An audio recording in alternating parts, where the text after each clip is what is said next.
Olá, pessoal. Eu sou a professora Gislaine. Vou fazer a correção da segunda semana de História, do quinto ano. Leia o texto abaixo, circule as palavras desconhecidas e registre seus significados de acordo com o texto nos quais estão inseridos. As muitas línguas do Brasil. Você consegue contar quantas línguas são faladas no Brasil? Se você pensou só no português, é hora de pensar na sua resposta. Em um país grande como o nosso, onde diversas culturas nascidas aqui ou vindas de outros lugares dividem o território, é natural que as pessoas se comuniquem em diversas línguas, mas essa diversidade nem sempre é reconhecida. Por isso, especialistas do Instituto Patrimônio Histórico de Artista Nacional resolveram criar o Inventário Nacional de Diversidade Linguística, um documento que registra e descreve os idiomas falados no nosso país. Por enquanto, o inventário inclui 3 línguas: o italiano, uma variação do italiano trazido do norte da Itália por imigrantes falado no Brasil por seus descendentes, o assurini, do norte trocará uma língua família tupi-guarani falado por indígenas, assurini, e o guarani mibiá, língua falada por indígenas em grande parte do nosso litoral. Há projetos em andamento para a inclusão de outras línguas faladas por grupos formados a partir de imigrantes, línguas indígenas, até línguas de sinais.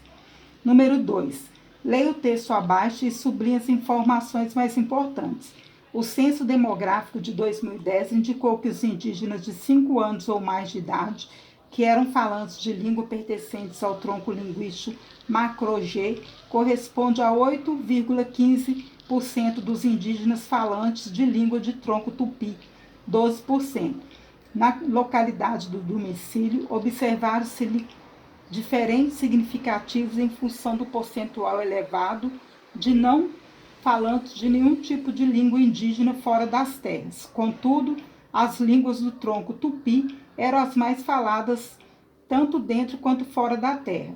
A língua declarada com maior número de falantes indígenas foi a língua ticunum, tanto no dentro e fora das terras. A variação de língua de 15 línguas com o maior número de falantes para os resistentes na terra indígena foram elas. Foi a presente das línguas Yanomami, Kayapó, Guarani, Yadevá, Caxinayá para os residentes na terra.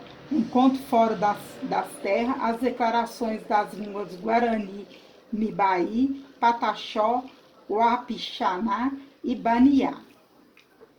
Eu grifei aqui a primeira frase, tá, gente? O Censo Demográfico de 2010 indicou que os indígenas de 5 anos ou mais de idade que eram falantes da língua pertencentes ao trono linguístico Macro-G.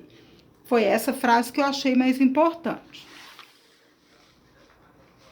Aqui nós temos um gráfico 28, distribuição percentual das pessoas indígenas de 5 anos de mais de idade por localização de domicílio, segundo as condições de falar língua indígena Brasil 2010.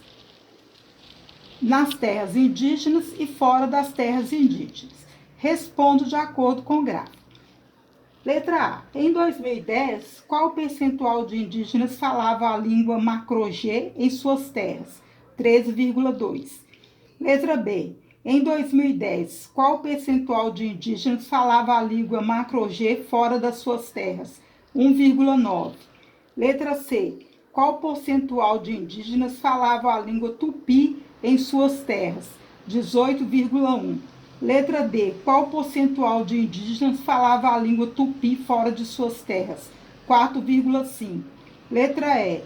Qual a diferença do percentual de falantes da língua Tupi moravam e não moravam nas terras indígenas? 13,6%.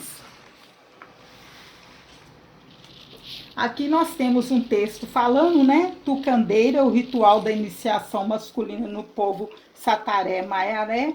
E o que é etnocentrismo? A palavra etnocentrismo contém os radicais etno, derivado da etnia, que significa, por sua vez, semelhança de hábitos, costumes e cultura, e centrismo, posição que coloca algo no centro, como referência central a tudo que está em sua volta. A visão etnocêntrica é aquela que vê o mundo com base na sua própria cultura, desconsiderando as outras culturas ou considerando a sua como superior às demais. Número 4 está assim: leia a proposição abaixo e argumento dizendo que concorda ou não e por quê. O etnocentrismo é a visão preconceituosa formada sobre outros povos, culturas, religiões ou etnias. Quem é etnocentrismo julga inferior uma cultura diferente da sua. Então, isso aqui, baseado no texto, você vai refazer a sua resposta pessoal, né? Aí aqui nós temos uma charge: raiva não, fico com pena. Quem tem preconceito, no fundo, também sofre. É mais uma vítima da própria ignorância. Então, ficamos por aqui. Tenha uma boa aula e uma boa correção.